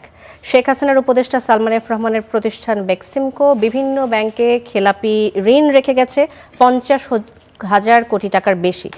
এর বড় অংশ বিদেশে পাচার হয়ে গেছে, সেটি ফিরিয়ে নিয়ে আনার চেষ্টা করছিলেন ডক্টর মনসুর। ডক্টর মনসুরের এই যে হঠাৎ করে এমন বিদায় এবং তাকে যে অসম্মানজনকভাবে বিদায় দেওয়া হলো, এটিকে আপনি কিভাবে দেখেন? এই নতুন সরকারের পদক্ষেপগুলোর মধ্যে প্রথম পদক্ষেপে কি একটু ভুল হয়ে গেল কিনা? দেখুন, প্রথম কথা হচ্ছে যে আমরা নতুন সরকার যখন আসলেন এবং এসেই প্রথম বললেন যে মব সন্ত্রাস আর চলবে না, এই ধরনের বিষয়টি তারা বললেন। কিন্তু আমরা কিন্তু পরপর কয়েকটা ঘটনা দেখলাম। আমরা দেখলাম যে রুমিন ফারহানা যখন ফুল দিতে গেলেন তখন সেখানে একটা মব সৃষ্টি করা হলো। এবং এই যে একটা প্রাতিষ্ঠানিক একটা নিয়োগের ক্ষেত্রে, মানে একজন আহসান এইচ মনসুরের মতো ক্ষেত্রে বিএনপি বলছে যে এটি আসলে স্থানীয় লোকজন করেছে, বিএনপির লোকজন স্বতন্ত্র প্রার্থীকে কোনো রকম হামলা করেনি এমন দাবি করছে, এবং এটি কোনো প্রমাণ তো স্বাভাবিক, কেন্দ্র থেকে গিয়ে তো আর ওখানে হামলা তারা করবেন না নিশ্চয়ই, যেহেতু এটা একটা স্থানীয় ইস্যু, স্থানীয় লোকজনই সেখানে ইনভলভ থাকবেন। তো এটা আসলে খুব গুরুত্বপূর্ণ ব্যাখ্যা বলে আমার কাছে মনে হয় না। যখন আমি সিরিয়াস হব বিষয়টা নিয়ে, তখন তো সেটা প্রত্যেকটা জায়গায় সেটার প্রতিফলন থাকতে হবে। এটা একটা ছোট বিষয়, কিন্তু আহসান এইচ মনসুরের মতো একজন সিনিয়র অর্থনীতিবিদ যিনি অত্যন্ত সম্মানিত এই সেক্টরে, সেরকম একজন মানুষকে যে এই অসম্মানের সাথে বিদায়টা নিতে হলো, এটা আসলে কোনোভাবেই গ্রহণযোগ্য নয় এবং বিষয়টি খুবই নিন্দনীয় একটি বিষয় হয়েছে। এবং এটা সারা বাংলাদেশ ব্যাংকের একজন গভর্নরের এভাবে বিদায় নেওয়া, তো সারা পৃথিবীর কাছে আমাদের বার্তাটা গেল যে বাংলাদেশে আসলে প্রতিষ্ঠান থেকে মানুষ কিভাবে বিদায় নিচ্ছে এবং কিভাবে সেখানে নিয়োগপ্রাপ্ত হচ্ছে। এবং এখানে তার বিদায়ের সাথে সাথে যে প্রসঙ্গটি চলে আসে যে যিনি নিয়োগপ্রাপ্ত হলেন, দেখেন এই সংসদে 50%-এর বেশি হচ্ছে ঋণগ্রস্ত এখানে যারা ব্যবসায়ীরা আছেন, এবং 60%-এর বেশি হচ্ছেন ব্যবসায়ী। এই যে সংসদটি গঠিত হয়েছে, মন্ত্রিসভার সবাই হচ্ছেন কোটিপতি। তাহলে এই যে একটা সংসদ আমরা পেয়েছি, তাহলে সেই সংসদ আসলো এবং সাথে সাথে এমন একজন গভর্নর নিয়োগ হলেন বাংলাদেশ ব্যাংকে, যিনি কিছুদিন আগেই তার গার্মেন্টসের জন্য একটা ঋণ রিস্কেডিউল করেছেন। অর্থাৎ এই ধরনের ফিল্ডে কিভাবে ঋণ রিস্কেডিউল করতে হয় এটা তার কিন্তু নিজের ব্যক্তিগত অভিজ্ঞতা নিয়েই কিন্তু তিনি এখানে আসছেন। ফলে আমরা দক্ষিণ এশিয়ার মধ্যেও এখন এই সমস্ত কম্প্যারিজন অনলাইনে পাওয়া যাচ্ছে যে সব জায়গাতেই কিন্তু খুবই রিনাউন অর্থনীতিবিদরাই হচ্ছে বা তাদের সেন্ট্রাল ব্যাংকের গভর্নর হিসেবে নিযুক্ত হচ্ছেন। তাহলে এই সরকার যখন আসলেন, অর্থনীতির খুবই গুরুত্বপূর্ণ একটা জায়গা হচ্ছে কেন্দ্রীয় ব্যাংক। সেই ব্যাংক হচ্ছে ঋণ খেলাপি, আমরা তো পাচার করা টাকা ফিরিয়ে নিয়ে আসার কথা বলছি। ঋণ খেলাপিদেরকে তো অবশ্যই আমরা সেখানে মনেই করি তাদেরকে লায়াবল করা দরকার, কিন্তু যদি তার একটা ব্যক্তিগত এরকম অভিজ্ঞতা থাকে, সেটা কিন্তু আমরা মনে করি যে তার নিয়োগটাকে আসলে আরো প্রশ্নবিদ্ধ করে। এবং তার একই সাথে যেভাবে আহসান এইচ মনসুরকে যেভাবে বিদায় দেওয়া হয়েছে, আমরা মনে করি এটা অসম্মানজনক, নিন্দনীয়, এবং এটা কোনোভাবেই একটা প্রাতিষ্ঠানিক প্রক্রিয়া হতে পারে না। ধন্যবাদ মনীষা চক্রবর্তী। রনি, রেজাউল করিম রনি, আমি আপনার কাছে আসতে চাই একই প্রসঙ্গে যে গভর্নরকে যেভাবে বিদায় দেওয়া হলো এবং একজন ব্যবসায়ীকে রিপ্লেস করা হলো, এই বিষয়টিকে আপনি কিভাবে দেখেন? বিভিন্ন মহল থেকে বলা হচ্ছে যে একজন ব্যবসায়ী যার ব্যাকগ্রাউন্ড আসলে গভর্নরের সাথে ম্যাচ করে কিনা, আপনার কি মনে হয় যে উনি একজন সুযোগ্য ব্যক্তি? জি, খুব অন্যায় হয়েছে। উচিত ছিল জামাত ইসলামের একজন লোককে গভর্নর বানানো। এটা না করাতে নিরপেক্ষতা ক্ষুণ্ণ হয়েছে আমি মনে করি, according to social media narrative. এখানে যা আলোচনা আমি শুনলাম এটা ন্যারেটিভ। ফ্যাক্টস হইল বিএনপি 2/3 মেজরিটি নিয়ে ক্ষমতায় আসছে। একটা পদে তার একটা লোককে সে নিয়োগ দিবে, তার জন্য তার মপ করতে হবে কেন? যে কোনো প্রতিষ্ঠানে এখন বিএনপি যদি তার লোককে নিয়োগ দেয়, এই যে ধরেন সিটি কর্পোরেশনে 6 জনকে নিয়োগ দিচ্ছে, আহসান এইচ মনসুরের শেষ করি- যেভাবে বিদায়টা হলো এটাকে শেষ মব করি আমি। বলছেন কিনা? সেই যে 6টা সিটি কর্পোরেশনে নিয়োগ হলো এবং সেখানে অনেক পাওয়ারফুল লোকজন ছিল বিগত আমলের তো সেইখানে একটা মবও করতে হলো না। আরও বিভিন্ন গুরুত্বপূর্ণ পদে পদায়ন করার জন্য কোথাও কোনো মব করতে হলো না।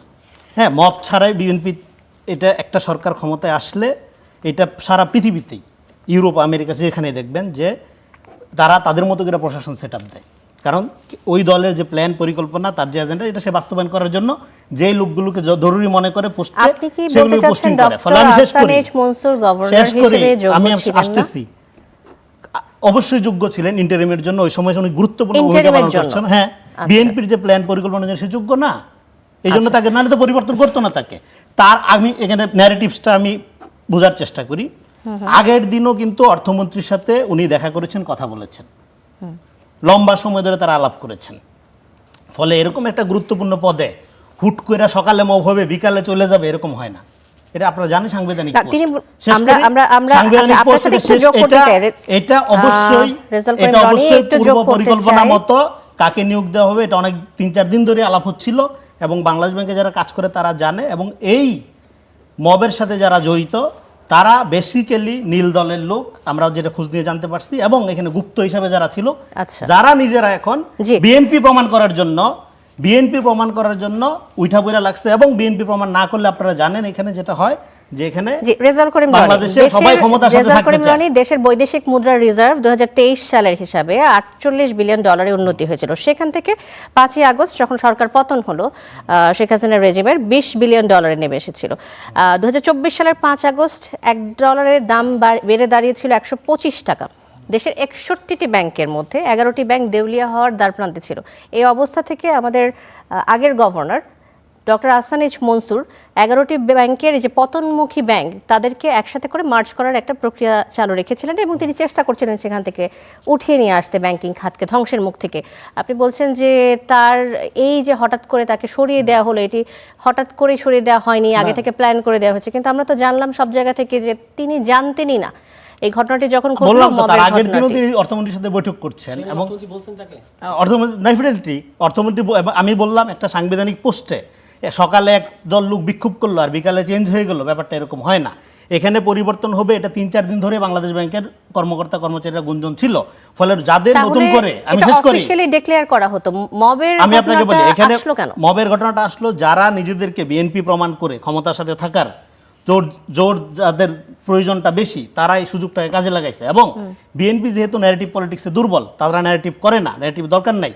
ফলে বিএনপি এই লুকটা টাইমটা মিলে গেছে, সার্কুলার, নিয়োগ, মব, মনসুর সাহেবের বিদায়, একেবারে আপনার জৈমা ক্ষীর, পুরা ন্যারেশনটা মিলে গেছে। এইবার একটা লোককে আপনি নিয়োগ দিচ্ছেন, সে নির্বাচন স্টিয়ারিং কমিটিতে ছিল, এইটা তার অযোগ্যতা হইতে পারে না, এটা কোনোভাবে অযোগ্যতা হইতে পারে না। অযোগ্যতা সাংবিধানিক পদে দেওয়ার ক্ষেত্রে কেন অযোগ্যতা? বিএনপি সরকার গঠন করছে, বিএনপি তার দলীয় লোক দিবে না? এটা তো সাংবিধানিক প্রতিষ্ঠান। সাংবিধানিক পরিষদ তার দলের লোক দিবে না? না, সাংবিধানিক প্রতিষ্ঠায় আমরা এবার জুলাই সনদে পরিষ্কার বলা আছে যে আপনাকে দল নিরপেক্ষ লোক দিতে হবে। জুলাই সনদ বাস্তবায়ন হইছে এখন? না, তার মানে আপনি তো এটাতে এগ্রি করছেন ভাই। আরে ভাই, এখন বাস্তবায়ন তো হয় নাই। না, আপনি তাহলে এটা আপনি উচিত কি উচিত না? ন্যারেটিভ এটা ডেফিনেটলি উচিত। আমি যদি মনে করি জনগণ আমাকে ম্যান্ডেট দিয়েছে, 2/3 ম্যান্ডেট নিয়ে আমি ক্ষমতায় আসছি, আমি আমার দলের লোক, এখন সেই লোকটা যদি ব্যর্থ হয় ডেফিনেটলি জনগণের কাছে জবাব দিব। আমি তো জামাতের কাছে জবাব দিব না। জামাতের লোক নিয়োগ দিলে ভালো হইতো, নিরপেক্ষ হইতো। সেটা কে বলে? তাহলে দলীয় লোক তো নিয়োগ দিবে। দলীয় লোক এখন এই যে নিরপেক্ষ মুনাফিকি যেটা তৈরি হয়েছে, এটা ট্রেন্ড, এইটার কারণে এই সমস্যাটা হচ্ছে। শুধুমাত্র একটা দলের পক্ষে থাকলে সে নিরপেক্ষ, বিএনপির হইলে সে দালাল। বিএনপির স্টিয়ারিং কমিটি থাকা তার অন্যায় না। হ্যাঁ, এবং এখানে বলা হচ্ছে সে ঋণ খেলাপি। 17 বছর বিএনপির লোকজন দৌড়ের উপর ছিল, ব্যবসা বাণিজ্য করার কোনো সুযোগ পায়নি। তারপরেও রিশিডিউল করাটা ডেফিনেটলি প্রশংসাযোগ্য কাজ না। সে ভালো হইতো, এই সমালোচনা আমরা করব। সে এই ঋণের ব্যাপারটা সুরাহা করে তারপরে এখানে নিয়োগ পাইতো এবং নিয়োগ পাওয়ার পরে আমরা দেখবো সে তার পারফরমেন্স কেমন হয়। সে যদি ভালো না করে ডেফিনেটলি আমরা ধরবো, সমালোচনা আচ্ছা, করবো। আমার প্রশ্নটা কিন্তু হচ্ছে- নিয়োগ দেওয়ার মধ্য দিয়েই যেই নাটক রচনা করা হচ্ছে, এই যে ন্যারেটিভ তৈরি করা হচ্ছে, ভয়ঙ্কর অন্যায়। এটা ভয়ঙ্কর অন্যায় ইন এ সেন্স যে আপনি আপনার এখানে যারা এই যে ধরেন মব যেটাকে বলতেছি আমরা, যারা করলো তাদেরকে আপনি বিচারের আওতায় আনার জন্য দাবি তুলেন।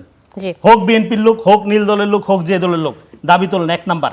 2 নাম্বার হইল এই লোকটাকে নিয়োগ দিয়ে অন্যায় করে নাই, বরং যে অবস্থায় অর্থনীতি আমাদের আছে এবং এখানে কর্মসংস্থান, বিএনপির জন্য চ্যালেঞ্জ সবচেয়ে বেশি।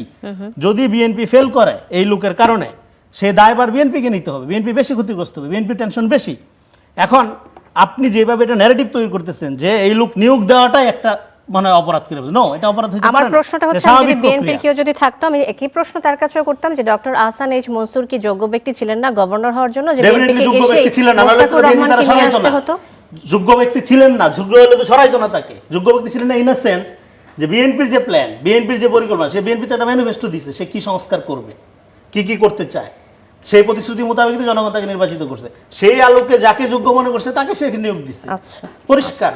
ঠিক আছে। আপনি যদি মনে করেন একটা লোক 6000 পাতার সিভি আছে, তার 50টা ডিগ্রি আছে, যোগ্য, আমি মনে করি না সে বেসিক জিনিস বুঝে না। ঠিক আছে, রেজাল্ট যোগ্যতা একটা রকেট সায়েন্সের ব্যাপার, এটা একটা মেটাফরিক বিষয়। আপনি একটা লোককে যোগ্য মনে করতেছেন, আমি মনে করছি না। জি, ধন্যবাদ। আমি আরেকটা প্রসঙ্গে আসতে চাই। ফ্যামিলি কার্ডের উদ্বোধন হচ্ছে আগামী 10 মার্চ বিএনপির।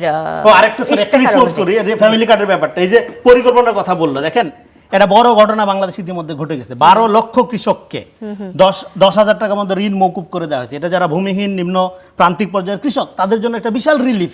নিঃসন্দেহে এটা নিয়ে কোনো প্রচার প্রপাগান্ডা নেই। প্রপাগান্ডা কি, এই যে একটা নিরপেক্ষ লোককে দিলে ভালো হতো। যাই হোক, ফ্যামিলি কার্ড যেটা হচ্ছে, এখানে একটা রিস্ক আছে। ফ্যামিলি কার্ডের একটা রিস্ক, সবচেয়ে বড় রিস্ক হলো এটা রিয়েলি প্রান্তিক পর্যায়ের লোকজনের হাতে পৌঁছানো। দলীয় সিন্ডিকেট, যে আমরা ওই প্রসঙ্গে আসছি, এই দিন 10 মার্চ থেকে বলা হচ্ছে যে ফ্যামিলি কার্ডের উদ্বোধন করা হবে, যেটি ইশতেহার অনুযায়ী বাস্তবায়ন করা হচ্ছে। খুবই আনন্দের সংবাদ বাংলাদেশের মানুষের জন্য, যেন সবাই পায় প্রান্তিক পর্যায়ে, আমরা ওই প্রত্যাশাও রাখি। এই দিন বগুড়া সদর উপজেলায় এই কার্যক্রমের উদ্বোধন করবেন প্রধানমন্ত্রী তারেক রহমান। ফ্যামিলি কার্ডের উদ্বোধনের জন্য বগুড়াকে শুরুতে বেছে নেওয়া হয়েছে। আমরা যদি একটু এর আগের দৃশ্যগুলো দেখি, আগের সরকারের আমলগুলো দেখি, এরশাদের আমলে রংপুর প্রীতি, তারপর আওয়ামী লীগের আমলে গোপালগঞ্জ প্রীতি, তারপর অন্তর্বর্তী সরকারের আমলে চট্টগ্রাম প্রীতি, এই জিনিসগুলো দেখেছি। এবারও তার ব্যতিক্রম দেখলাম না, বগুড়া থেকেই শুরু হলো। বগুড়া তার নির্বাচনী এলাকা, ওই এলাকার উনি সংসদ সদস্য, হ্যাঁ, সেই কারণে, এবং ঢাকা শহরে উনি গুলশান বনানী এলাকার থেকেও সংসদ সদস্য। কিন্তু আপনি যদি কম্পেয়ার করেন, এটা খুবই রকেট সায়েন্স না। গুলশান বনানী এলাকায় যে আপনার এই প্রেফারেবল হইলো প্রান্তিক এলাকা হইলো বগুড়া, উনার নির্বাচনী এলাকা, এমপি হিসাবে উনি যাচ্ছে। অবশ্যই আছে, সেটা যাবে কম্পেয়ার টু গুলশান বনানীর তুলনায়। ডেফিনেটলি গুলশান বনানীতে বস্তি আছে, কিন্তু কম্পেয়ার টু গুলশান বনানীর চেয়ে গ্রামের প্রান্তিক জনগণের মধ্যে থেকে প্রান্তিক জনগণ কি সবচেয়ে বেশি বগুড়াতে? নিশ্চয়ই না। না, আমি বলছি সে দুইটা জায়গা থেকে এমপি নির্বাচন করেছে। একটা হলো গুলশান বনানী, গুলশান বনানী হলো একটা রিপাবলিক এলাকা, এটা আলাদা জগৎ। আরেকটা হলো আপনার তার নির্বাচনী এলাকা হলো বগুড়া। তো সেই এলাকার তো সে এমপিও, প্রধানমন্ত্রী তো পরে, আগে তো এলাকার এমপি। তো এখন সে প্রধানমন্ত্রী এবং এমপি দুইটা মিলে তার এলাকা থেকে শুরু করবে না সে? জি, রেজাল্ট করিম রনি, আবারও আসবো। সারওয়ার তুষার, এই ঘটনাটিকে যে বগুড়া থেকে ফ্যামিলি কার্ডের উদ্বোধন শোনাটাকে আপনি কি দেখেন কিনা যে কোনো রকম অঞ্চল প্রীতির লক্ষণ হিসেবে চোখে পড়ে? হ্যাঁ, সেটা বলার আগে একটু বলি যে আমাদের রনি ভাই তো অনেক প্রাজ্ঞ ব্যক্তি, উনি যেভাবে ন্যারেটিভ আর ফ্যাক্ট আলাদা করেন, মূল ব্যাপারটা হচ্ছে ন্যারেটিভের মধ্যেও ফ্যাক্ট থাকে, ফ্যাক্টের মধ্যেও ন্যারেটিভ থাকে। আপনি এটা কখনো আলাদা করতে পারবেন না। রনি ভাই যেগুলো এই ন্যারেটিভ আর ফ্যাক্টে আমাদেরকে ন্যারেটিভ নিজেকে ফ্যাক্ট করে করে যেটা করলেন, উনি নিজে একটা ডিস্টর্টেড ন্যারেটিভ এখানে পুশ করার চেষ্টা করেছেন। সেটা কি ফ্যাক্ট দিতে পারেন? সেটা আমি বলি, হ্যাঁ বলি। আমি এই যে যেমন অর্থমন্ত্রীর সাথে সাক্ষাৎ করেছেন বিদায়ী গভর্নর, সেখানে কি কথা হয়েছে, সেখানে তিনি কি সংস্কার করছেন বা করেছেন ব্যাংকিং খাতে, সেটা একটা রিপোর্ট পেশ করার চেষ্টা করেছেন। অর্থমন্ত্রী বলেছেন যে আমরা এগুলো যথাসম্ভব ক্যারি আউট করার চেষ্টা করব, এবং সেখানে কিন্তু উনি বলতে পারতেন যে আমরা গভর্নর পরিবর্তনের কথা ভাবছি, এটা সম্মানজনক হতো তার জন্য, কিন্তু সেরকম কোনো বক্তব্য ওখান থেকে আসে নাই। বরং ওই মিটিংয়ের পরে গভর্নরের এরকম মনে করা যথেষ্ট সঙ্গত কারণ হয়েছে যে তিনি কন্টিনিউ করছেন, এবং তিনি মার্চে কিন্তু IMF-এর সাথে তার একটা মিটিংও ছিল, এবং ওই দিন সকালবেলা তার ব্যাংকে যে আপনার ব্রিফিংটা যদি শোনেন, তার পরিকল্পনা তিনি আবার জানাচ্ছেন। অর্থাৎ তিনি ধরে নিয়েছেন যে এই সরকার তাকে কন্টিনিউ করবে ওই আশিক সাহেবের মতো। কিন্তু এখানে পরবর্তীতে মানে যেটা বললেন যে অনেকদিন ধরেই সরকার ভাবছে, হ্যাঁ ডেফিনেটলি অর্থমন্ত্রী আসার পরে সম্ভবত একজন ঋণ খেলাপিকে বসানোটাকে নিজের প্রধান প্রায়োরিটি মনে করেছেন। কিন্তু না, এক সেকেন্ড একটু বলি আপা। তো এইটার সাথে এই যে মবটা ওখানে হয়েছে, এটার ঘোরতর সম্পর্ক আছে। হ্যাঁ, ডেফিনেটলি ওই যারা মব করেছে তারা জানতো যে উনি পরিবর্তন হচ্ছেন, এবং হচ্ছেন বলে ওনাকে অপদস্থ করার চেষ্টা করেছে, এবং সেটা উনি ওই মবরাও জানেন যে রনি ভাইয়ের মতো অনেকে আছেন যারা এটাকে ওই আওয়ামী লীগ আমলে আমরা যেটা দেখতাম যে আওয়ামী লীগের কিছু লোক কিছু কাজ করলেই অনুপ্রবেশকারী তত্ত্ব নিয়ে আসতো, যে আসলে রিয়েল ছাত্রলীগ না, শিবির থেকে এসছে। রনি ভাই কিন্তু আজকে কাইন্ড অফ ওই কাজটাই করার চেষ্টা করছেন যে উনি অনুপ্রবেশ, আমি বলি না তদন্ত করতে হবে, বিচার করতে হবে। আপনি একবারও পরিষ্কার করে বলেন নাই যে তারা বাংলাদেশ, আপনি একটা জিনিস খেয়াল করেন, বাংলাদেশি স্ট্যান্ডার্ডের সর্বোচ্চ শিক্ষা না আমি বলি ভাই, আপনি বলেন আপনার সময়। বাংলাদেশ ব্যাংকের মতো প্রতিষ্ঠানে যারা চাকরি করে তাদেরকে আমরা কোনোদিন আতিউর রহমানের আমলে যখন রিজার্ভ চুরি হয়েছে কোনো প্রতিবাদ করতে দেখলাম না। এই শিক্ষিত লোকগুলোই ব্যাংকের গভর্নরকে এভাবে অপমান করেছে। কোন দল, লাল দল না নীল দল না সাদা দল, এটা আমাদের দেখা দরকার নেই। তাদেরকে সরকার কোনো ব্যবস্থা নিয়েছে কিনা তাদের বিরুদ্ধে। অর্থমন্ত্রীকে যখন জিজ্ঞেস করা হয়েছে উনি কি বলেছেন, এই ব্যাপারে আমি কোনো মন্তব্য করব না। তো দিস ইজ দ্য প্ল্যান। এবং উনি আর রনি ভাই একটা কথা বলেছেন, যেহেতু আমার 2/3 আছে আমি যা খুশি তাই করতে পারি। No, you can't. মবের বিষয়টা আসলে 2/3 থাকলে আপনি যেকোনো কিছু করতে পারবেন না। এখতিয়ারের মধ্যে পড়ে না, সেটা বিশেষত সাংবিধানিক পদে নিয়োগের ক্ষেত্রে আপনি দলীয় লোক নিয়োগ দিতে পারবেন না। এটা সিরিয়াস কনফ্লিক্ট অফ ইন্টারেস্ট। যে প্রতিষ্ঠানগুলো এক্সিকিউটিভ থেকে আলাদা, বরং এক্সিকিউটিভকে চেক এন্ড ব্যালেন্সে রাখা যে সকল প্রতিষ্ঠানের কাজ, সেখানে আপনার নিরপেক্ষ যোগ্য লোক দিতে হবে। এটাই হচ্ছে। কিন্তু আপনি দিলেন তো একজন দলীয় লোক। এবং আপনি আগের সরকারের একটা প্রায়োরিটি ছিল সংস্কার করা, তারা মন্ত্রী সাহেবকে বসিয়েছেন। এই সরকারের কাজ সম্ভবত ওই যে মানি লন্ডারিং এগুলো নিয়ে যে তদন্ত যতটুকু এগিয়েছিল এটাকে বন্ধ করা এবং ঋণ খেলাপিদের একটা মেসেজ দেওয়া যে আপনাদের আর কোনো ব্যবস্থা নেওয়া হবে না। এই জন্য এই ধরনের লোক বসানো হয়েছে। নাহলে বাংলাদেশ সবাই বিএনপিও তো অতীতে স্ট্যান্ডার্ড সেট করেছিল। সালেউদ্দিন সাহেব, ফরাসউদ্দিন সাহেব এই ধরনের লোকদেরকে বাংলাদেশ ব্যাংকের মতো প্রতিষ্ঠানে বসিয়ে বিএনপি একটা স্ট্যান্ডার্ড সেট করেছিল। আজকে আপনি কাকে দিলেন? যাকে আপনি আপনার নির্বাচন পরিচালনা কমিটিতে রেখেছেন। তাহলে কি এখন এখানে একটা সিরিয়াস কনফ্লিক্ট অফ ইন্টারেস্ট চোখে পড়ে না? তো এইগুলো যদি আমরা আশা করি যে রনি ভাইদের মতো যারা আছেন তারা অন্তত এই প্রশ্নগুলো বিএনপি করবেন, কারণ এটাই বিএনপিকে ট্র্যাকে রাখার সবচেয়ে ভালো পদ্ধতি। আচ্ছা, এরপর আসেন ফ্যামিলি কার্ডের বিষয়ে। ফ্যামিলি কার্ডের ব্যাপারে আমি একটা জিনিস বলি, বিএনপি সরকারকে কোনো একটা পলিসি ব্যাপার দেখাতে পারবে যে আমি এই যে অর্থ সংস্থানটা আসছে, আজকেই দেখেন অর্থমন্ত্রী কি বলেছেন যে ভঙ্গুর অর্থনীতিকে চাঙ্গা করার জন্য আমাদেরকে ট্যাক্স বাড়াতে হবে, যার সহজ অর্থ হচ্ছে সাধারণ মানুষের জীবনে নাভিশ্বাস সৃষ্টি হবে, ক্ষুদ্র এবং মাঝারি উদ্যোক্তাদের নাভিশ্বাস সৃষ্টি হবে। একদিকে আপনি অন্তর্বর্তী সরকারের আমলেও বেড়েছে, আমরা যদি একটু পিছনে তাকান কিছুদিন আগের কথা, অন্তর্বর্তী সরকার একটা অন্তর্বর্তী টাইমের সরকার, তাকে ডিফেন্ড করার দরকার নেই। আমরা সমালোচনা করেছি অন্তর্বর্তী সরকারের, না তো না অন্তর্বর্তী সরকারের দায়িত্ব, নতুন সরকার এসে যে দায়িত্বগুলো নিয়ে এসেছিলেন নতুন সরকারের কাছে সেই দায়িত্বের মধ্যে তো এটা পড়ে নাই আসলে। আমরা অর্থমন্ত্রী কি শুনতে চাই জানেন? অর্থমন্ত্রী এসে বলবেন যে আমাদের এই যেগুলো টাকা যেগুলো পাচার হয়েছে এগুলো আমরা দেশে ফেরত আনবো। আমার 62%, ওই যে বললেন না আপনি যে টিআইবি রিপোর্ট, অর্ধেক সংসদ সদস্য ঋণগ্রস্ত, ঋণ রিস্কেডিউল করেছেন তারা, খেলাপি বলে তো খারাপ শোনায়, ভদ্র ভাষায় বললাম। এদের এই যে অর্ধেক সংসদ সদস্য তার 62% বিএনপির। তো বিএনপি নির্দেশনাটা দিক না প্ল্যানের অংশ হিসেবে যে আপনারা ভাই আপনাদের ঋণগুলো পরিশোধ করেন, ঠিক আছে? এটা না। এবং বাংলাদেশে যারা আপনার করের আওতার মধ্যে পড়ে, মানে ডিরেক্ট কর্পোরেট ট্যাক্স বলেন কিংবা ইনকাম ট্যাক্স বলেন, আপনি সেগুলোর মধ্যে অনেক খেলাপি আছে, আপনি সেখান থেকে আরও উদ্ধারের ব্যবস্থা করেন। এটা না করে আপনি যখন ট্যাক্সের দিকে যাচ্ছেন, মানে যখন আপনি সাধারণ মানুষের মধ্যে এইটার ইম্প্যাক্টটা তৈরি করবেন, তখন কিন্তু আবারও একই জিনিস হবে, মুদ্রাস্ফীতি বাড়বে, দ্রব্যমূল্যের দাম বাড়বে। তো এই আপনি একদিকে ফ্যামিলি কার্ডের একটা চমক দেখানোর চেষ্টা করছেন, এই ফ্যামিলি কার্ডের আপনি যে দেবেন এতগুলো লোককে, কোথা থেকে টাকা আসবে, এটা আসলে যারা পাওয়ার যোগ্য তারা পাবে কিনা, এরকম কোনো পলিসি পেপার কিংবা কনসেপ্ট পেপার আমরা কিন্তু দেখি নাই। বিএনপি আমরা না হয় ধরেন প্রোপাগান্ডার মধ্যে আছে, বিএনপি তো প্ল্যানের মধ্যে আছে। তো সেই প্ল্যানটা কোথায় ভাই? আমাদেরকে তো বলতে হবে যে আপনি কিভাবে দিবেন, এটা কিভাবে কোথা থেকে আসবে, এটা ফ্লোটা কি, না করে আপনি একদিকে ট্যাক্স বাড়াবেন, একদিকে ফ্যামিলি কার্ডে গল্প শোনাবেন, ঠিক আছে? এটা হচ্ছে ভালো হচ্ছে আপনি কিপ ইট সিম্পল। এবং যেটা আমাদের এই মুহূর্তে প্রায়োরিটি সেটা হচ্ছে ইকোনমিকে একটা স্বস্তির মধ্যে দেওয়া। ইন্টারিম সরকার 1.5 বছর সব কিছু করতে পারে নাই। এখন এই সরকার যদি এইটাকে আপনার আরেকটু বেটার জায়গায় আনতে চায়, তাহলে তাকে হচ্ছে ওই পাচারকৃত অর্থগুলো ফেরত নিয়ে আসতে হবে। এই ব্যাপারে আপনি সরকারের মুখে একটা কথাও কি আজকে শুনেছেন বা এই পর্যন্ত শুনেছেন? অর্থমন্ত্রী বলেছেন, প্রধানমন্ত্রী বলেছেন, এগুলো তাদের প্রায়োরিটিতেই নাই, কিংবা বলা যায় এগুলো তাদের প্ল্যানের মধ্যেই নাই। জি সারওয়ার তুষার। ডক্টর মানিশা চক্রবর্তী, আপনার কাছে আসবো যে ভঙ্গুর এই যে অর্থনীতি আমাদের, সেই অর্থনীতিতে ট্যাক্স বাড়ানোর কথা বলছেন, এবং এটি আসলে কতটা বাস্তবসম্মত, এবং যদি সেটা হয়ও এই যে পাচারকৃত অর্থ ফেরত আনার বিষয়টি, এই বিষয়ে সরকারের এখন পর্যন্ত কোনো উদ্যোগ নেই। আমরা ফ্যামিলি কার্ড নিয়ে যেটা দেখলাম যে ফ্যামিলি কার্ড যদি যে পরিমাণ মানুষকে দেওয়ার পরিকল্পনা করা হচ্ছে, সেই পরিকল্পনা অনুযায়ী বাংলাদেশের আসলে অর্থনৈতিক অবস্থা কি এখন এরকম আছে যে এটি দেওয়া কি সম্ভব? ধন্যবাদ। আসলে আমরা বারবারই এই যে সোশ্যাল সেফটি নেট, এটা কিন্তু বারবারই হচ্ছে বিভিন্ন রকম পরিকল্পনার কথা শুনেছি। এর আগে প্রথমে যখন শুরু হয়েছিল এটা 140টা জায়গাতে এটা বরাদ্দ দেওয়া হতো, পরে 95টা সেক্টরে চলে এসেছে। এখন আমরা দেখি যে বয়স্ক ভাতা, বিধবা ভাতা, ল্যাকটেটিং মাদারকে ভাতা, নানান রকম ভাতা কিন্তু দেওয়া হওয়ার কথা আর কি, বা দেওয়া হচ্ছে। কিন্তু আমাদের তো আসলে আমরা তো ঘরপোড়া গরু, আমরা তো এই ধরনের কিছু দেখলেই আসলে আমাদের মাথায় সেই সম্ভাবনাগুলো চলে আসে, যেটা অলরেডি আপনি আলোচনা করেছেন যে অঞ্চলপ্রীতির বিষয়টা। অঞ্চলপ্রীতির বিষয়ে এখানে শুধু দলীয় সরকারই যে অঞ্চলপ্রীতি করেছে তা কিন্তু নয়। আমরা যদি একটু মনে করি যে গত বছরই কুমিল্লায় বরাদ্দ দেওয়া হয়েছিল 2400 কোটি টাকা, সাতক্ষীরায় বরাদ্দ দেওয়া হয়েছিল 2100 কোটি টাকা। এই কুমিল্লার হচ্ছে 2400 কোটি টাকার বলতে আপনি বলছেন 25-এ, এখানে আপনার হচ্ছে দেবিদার, কুমিল্লার একক দেবিদারেই হচ্ছে 338 কোটি টাকা বরাদ্দ দেওয়া হয়েছিল, এবং এবং আসিফ মাহমুদ যিনি গত সরকারের উপদেষ্টা ছিলেন, এখন এনসিপির নেতা, তিনি কিন্তু নিজ উপজেলা মুরাদনগরে 453 কোটি টাকা বরাদ্দ করেছিলেন একটা উপজেলায়। এগুলি তারা প্রপোজাল দিয়েছিলেন এবং প্রপোজাল দিয়েছিলেন আরো বেশি। সেখান থেকে এই জায়গাতে এসে সেটা কিন্তু সেটেল ডাউন করেছিল। পাস হয়েছে কি হয়নি সেটা তো পরের বিষয়, কিন্তু এটা কিন্তু তাদের ইচ্ছা ছিল যে তারা হচ্ছে এভাবে কাজটা করবেন। তো এখানে আসলে গভর্নমেন্ট যদি আরো বেশি দিন থাকতো হয়তো বা এটা পাস হতে পারতো, এরকম জায়গাটি সেটি কিন্তু এখনো যেভাবে বলা হচ্ছে যে বগুড়া থেকে শুরু হওয়া ফ্যামিলি কার্ড, দেখুন ফ্যামিলি কার্ড প্রকল্পটিকে আমরা অবশ্যই বাতিল করতে চাই না, এটা একটা ভালো উদ্যোগ। এই উদ্যোগটি কখন আসলে ভালো হবে যদি আমরা দেখতাম যে এখানে হচ্ছে আমি কোন আসনের এমপি, সেইটা কি প্রধান ফ্যাক্ট হবে, নাকি বাংলাদেশের দরিদ্রতম বিভাগ কোনটা, দরিদ্রতম জেলা কোনটা, প্রায়োরিটির বেসিসটা কি হবে? আসলে প্রায়োরিটির বেসিস কি হবে যে আমাকে কারা ভোট দিবে তাদের জন্য আমি ফ্যামিলি কার্ড দিব, নাকি প্রায়োরিটির বেসিস হবে যে কোন জনগণের এটা সবচেয়ে বেশি প্রয়োজন?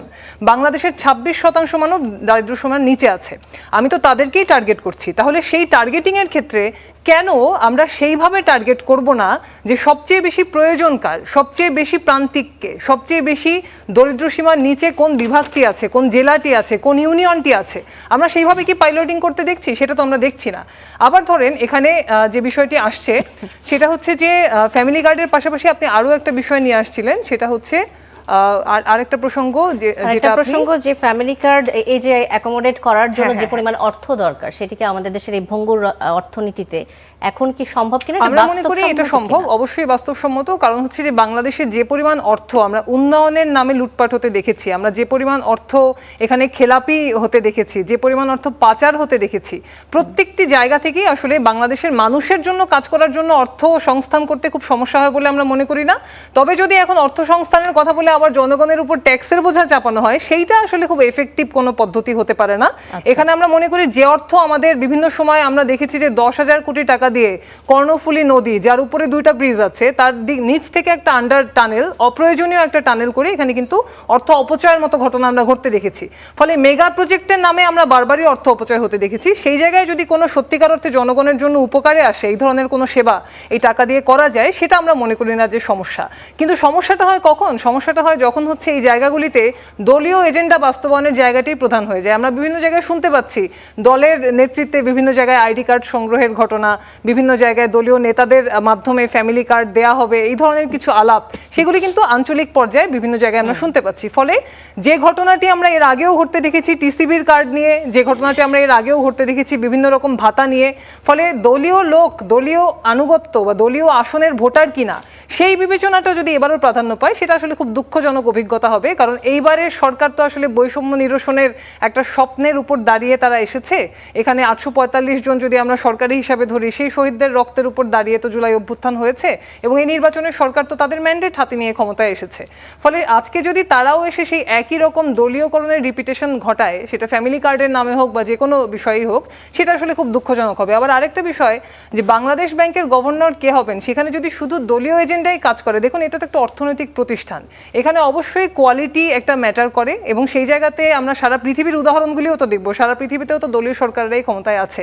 তাহলে কি দলীয় সরকারের কি একজন অর্থনীতিবিদ ছিল না? দলীয় সরকারের কি একজন খুব কোয়ালিটিফুল অর্থনীতিবিদ ছিল না? এবং সেখানে আসলে ট্রানজিশনটা কি আরেকটু সম্মানজনক উপায় হতে পারতো না? এখানে কি দীর্ঘদিন ধরে কাউকে নামানোর চেষ্টা হয়েছে, এরকম কোনো ঘটনা তো বাংলাদেশের মানুষ আসলে দেখেনি। ফলে আমরা মনে করি প্রথম থেকেই যদি বিষয়গুলি নিয়ে আরো সচেতন হওয়া যায় এবং সমালোচনাকে যদি পজিটিভলি নেওয়া যায়, সেটাই হবে বর্তমান সরকারের জন্য উচিত কাজ।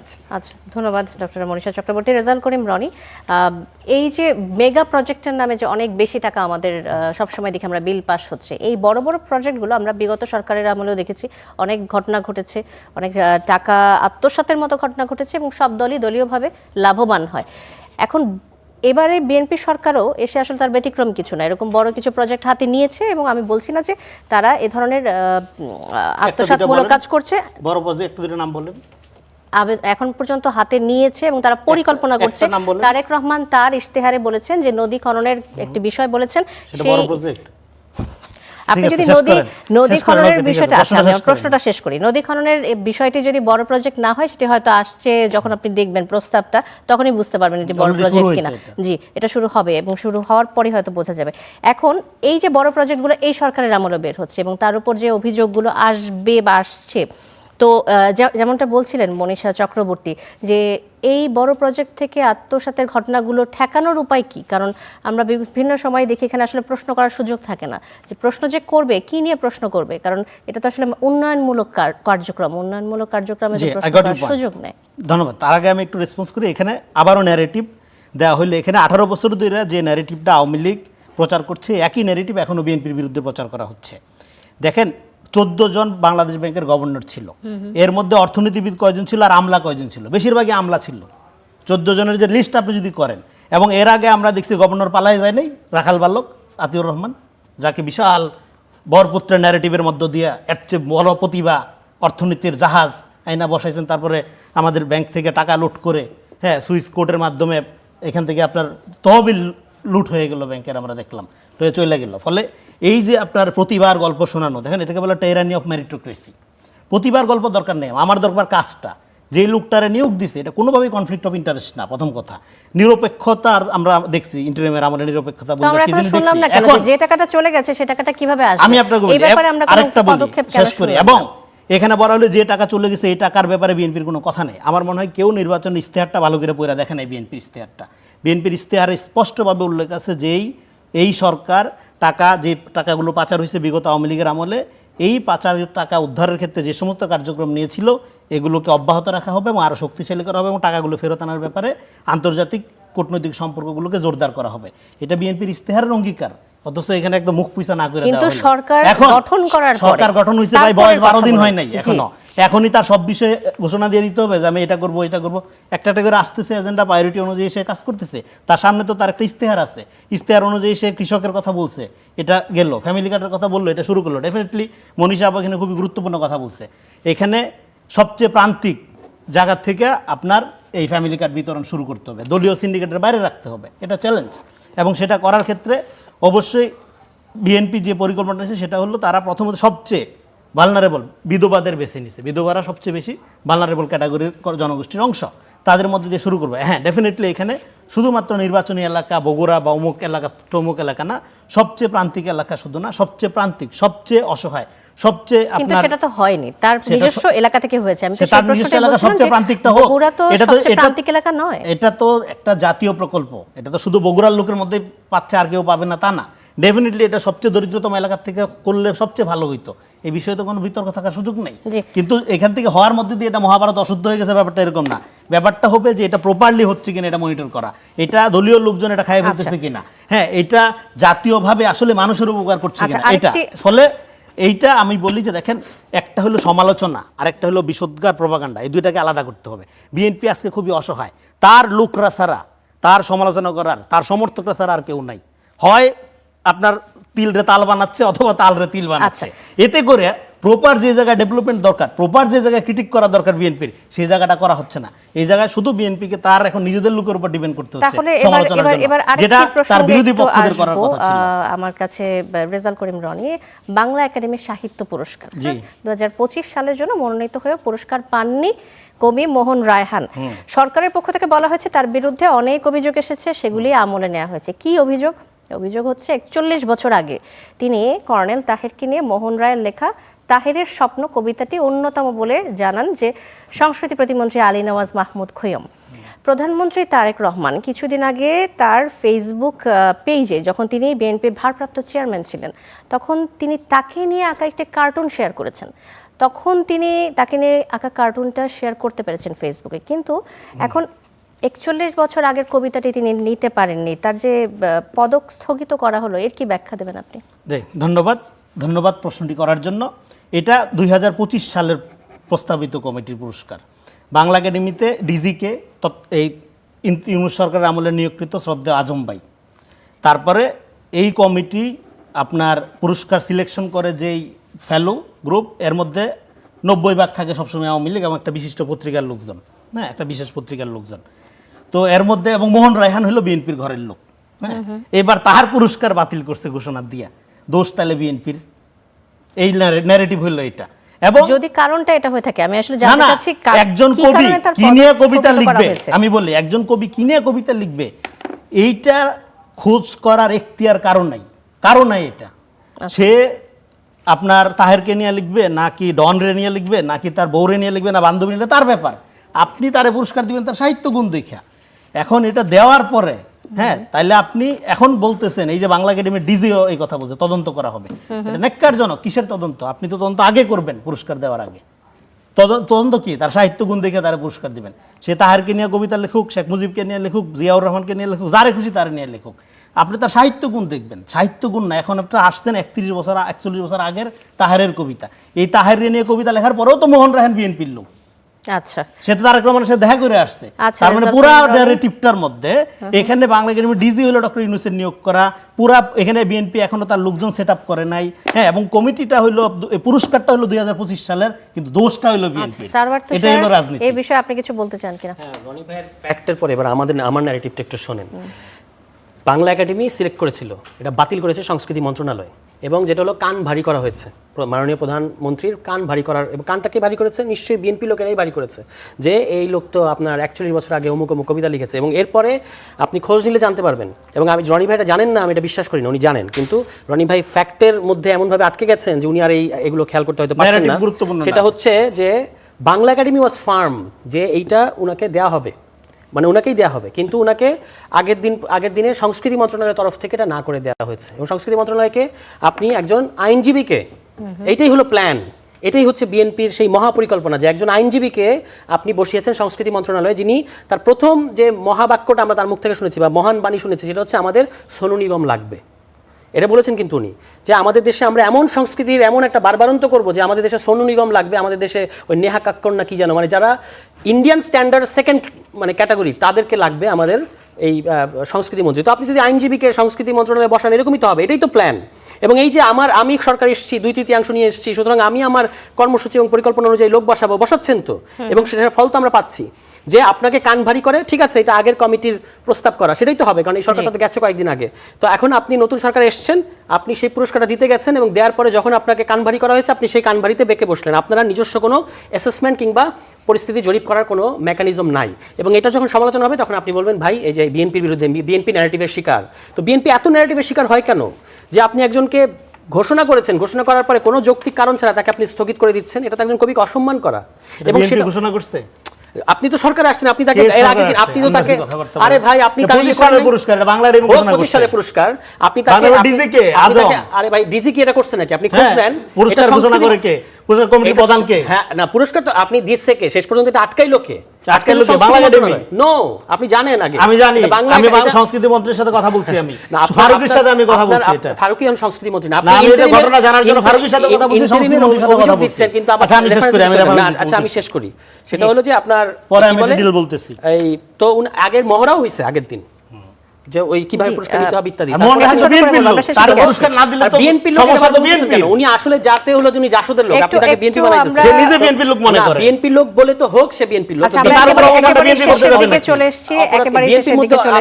বিএনপি হলো সেই দল যারা আপনার স্টেজ থেকে বিএনপি সাংবাদিককে নামাই দেওয়া হয় নাই, ওই যে আমাদের ভাইকে। আচ্ছা, এই প্রসঙ্গটা আমার মনে হয় চলতে থাকবে। আমরা বিএনপি লোক, এটা দিয়ে তো আপনি অপরাধ থেকে লঘু করতে পারবেন। বিএনপি করবে না, তার লোকরে, সে তার লোকরে পুরস্কৃত করতে চাইবে রে ভাই। জি, ডক্টর মনীষা চক্রবর্তী, আমি আসলে একটু ভিন্ন প্রসঙ্গে আসি। যে এই আলোচনা চলমান, একেবারে আসলে শেষের দিকে চলে এসেছি। ঝালকাঠিতে নলছিটিতে নিষিদ্ধ ঘোষিত ছাত্রলীগের কারাবন্দী এক নেতা প্যারোলে মুক্তি পেয়ে তার বাবার জানাজায় অংশ নিয়েছেন। এই ঘটনা প্রথম না বাংলাদেশে, এর আগেও হয়েছে, অনেক সরকারের আমলে আমরা দেখেছি।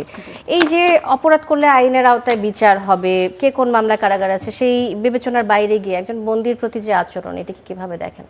আচরণটি খুবই খুবই দুঃখজনক। এবং আমরা এর আগে এটা তো ব্রিটিশ আমল থেকে আমরা দেখি যে ডান্ডাবিড়ি পরিয়ে তারপরে হচ্ছে এই ধরনের বন্দীদেরকে বিভিন্ন জায়গায় নিয়ে যাওয়া হয়। এটা আসলে এক ধরনের খুবই কর্তৃত্ববাদী এবং এক ধরনের খুবই অমানবিক আচরণ বলে আমরা মনে করি। একজন মানুষ তার বাবার জানাজায় অংশ নেবেন, সেখানে 5 জন পুলিশ 10 জন পুলিশকে একজন মানুষকে আটকে রাখার জন্য যথেষ্ট না, তিনি তো আর সুপারম্যান নন। ফলে 5 জন 10 জন পুলিশ পাহারা দিয়ে তাকে নিয়ে আসার পরও কেন বাবার জানাজায় দাঁড়ানো একজন মানুষকে ডান্ডাবিড়ি পরিয়ে তাকে দাঁড় করাতে হবে, এটা আসলে কোনোভাবেই গ্রহণযোগ্য না। এবং সরকার যেহেতু অনেক বিষয়ে পরিবর্তনের কথা বলছে, তারা যদি এই বিষয়গুলি খেয়াল না করে, এগুলিকে যদি অগুরুত্বপূর্ণ মনে করে, এটা খুবই দুঃখজনক। মোহন রায়হান প্রসঙ্গে একটু বলতে চাই যে এটা আগের দিন কবিকে সেখানে হচ্ছে মহড়া করানো হয়েছে, তাকে কিভাবে পুরস্কার দেওয়া হবে সেটা এই সরকারই করেছে, এই সরকারের সংস্কৃতি মন্ত্রণালয়ই করেছে। এবং পরের দিন তাকে যেভাবে ওখানে উপস্থিত হওয়ার পরে যেভাবে তাকে বলা হয়েছে পুরস্কার দেওয়া হবে না, এটা আনপ্রেসিডেন্টেড এবং এটাকে কোনোভাবেই কারো ডিফেন্স করাটা উচিত না। এবং কর্নেল তাহেরকে নিয়ে কবিতা লেখার কারণে বিএনপি যদি এটা করে থাকে তাহলে এটা একটা দলীয়করণের একটা পরিষ্কার উদাহরণ, যেটা সংস্কৃতি জগতে বা একটা সাহিত্য জগতে এটা খুবই খারাপ একটা উদাহরণ হয়েছে বলে আমরা মনে করি। এবং কর্নেল তাহেরের ব্যাপারে আসলে তাহলে কি কেউ কবিতা লিখবে না? কর্নেল তাহেরকে নিয়ে কি উপন্যাস লিখবে না? এই দেশে তো কর্নেল তাহের বামপন্থী যে আন্দোলনের কোনো মধ্যে বিষয়ে আসলে কবিতা লেখার অধিকার রাখেন, এটি তার ব্যক্তি স্বাধীনতার মধ্যেই পড়ে। একদম শেষের পর্যায়ে চলে এসেছি, রেজাল করিম রনি একদম ছোট করে শুনতে চাই। এটা প্রবলেমটা হচ্ছে কর্নেল এই মোহন রায়হান ইস্যুতে আমরা দেখতে পাচ্ছি একটা ইডিওলজিক্যাল কনজারভেটিভিজমের উত্থান হচ্ছে। এখানে বাম, আওয়ামী লীগ, জামাত একেবারে শেষ পর্যায়ে সব এক কাতারে, এবং যেখানে এই যে ঘটনার সাথে বিএনপির ন্যূনতম কোনো সম্পর্ক নাই। কারণ আমি কথা বলছি ফারুকের সাথে, কথা বলছি সংস্কৃতি মন্ত্রী নিজে বলেছেন তার নামে অভিযোগ আছে। এটা বাংলা একাডেমি বলা হয়েছে। আমি আপনাকে প্রথম আলোর লিংকটা দেখাতে পারি। আমি দেখছি প্রতিমন্ত্রী বলেছেন যে মোহন রায়হানের বিরুদ্ধে অনেক অভিযোগ আছে এবং তখন বলা হয়েছে এটা কি কর্নেল তাহেরের কবিতার বিষয়ে অভিযোগ? তখন বলেছে হ্যাঁ সেটাও একটা অভিযোগ, এই জন্য তাকে আপাতত পুরস্কার দেওয়া হয়নি, আমরা অভিযোগ যাচাই করে দেখবো। এটা প্রথম আলোর 26শে ফেব্রুয়ারির নিউজ। আমি বলি আমি এখানে আরো নিউজ আছে, সেইটা বলা হয়েছে বাংলা একাডেমির পক্ষ থেকে, এবং বাংলা একাডেমি একটা সাহিত্য প্রতিষ্ঠান। এইটা আপনাদের তিনজনকে অসংখ্য ধন্যবাদ। বর্তমান বাংলাদেশ এখনো এখানে তাল্লুক দেয়। বিএনপি পছন্দের ডিজে থাকলে আর সাহিত্য থাকতো না, তখন আপনি এটা তিনজনকে অসংখ্য ধন্যবাদ। দর্শক, করা আলাপের আজকের আয়োজনে এ পর্যন্তই। অনেক ধন্যবাদ সাথে থাকার জন্য।